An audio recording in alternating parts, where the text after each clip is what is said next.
На неколку часа пред дочекот на новата година, во маркетите и на пазарите раздвижено. Граѓаните растрчани во последен момент да ги завршат сите подготовки во пресрет на вечерашната прослава. Пазарџиите се жалат и покрај видливите гужви велат граѓаните слабо пазаруваат.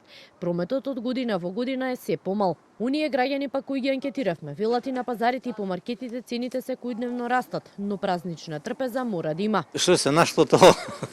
Има нешто малце месо, нешто да ќе видиме сарма. Се скапо се што да правиме, така се платите мали, пензиите мали, што вика, ми толку можеме. Ја пред тоа се набавив уште на 30-29 да нема гужва. Да. Се подготвивме. Све ли е купено на време? Све е уреду. Катастрофа цените се. Премногу скапо е. Како баш ова година како најскапо мислам дека е.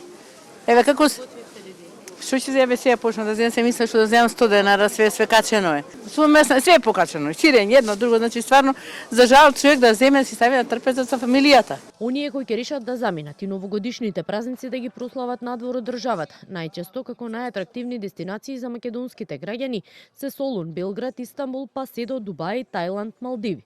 Вели за Канал 5 првиот човек на туристичко-угостителската комора Аркан Керим.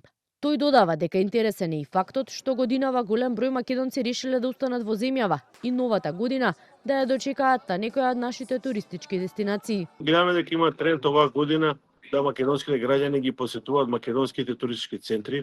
Пример, оваа година изненадувачки Крушево полно со македонски граѓани, Пелистер, Охрид исто, Маврово, Шапка. Сите тие центри се оваа година блокирани од македонските граѓани. Исто така имаме и странски туристи кои што ја посетуваат Македонија. Пример, во Охридското крајбрежје има многу српски туристи, има бугарски туристи. Во Скопје има исто бугарски туристи, српски туристи, турски туристи.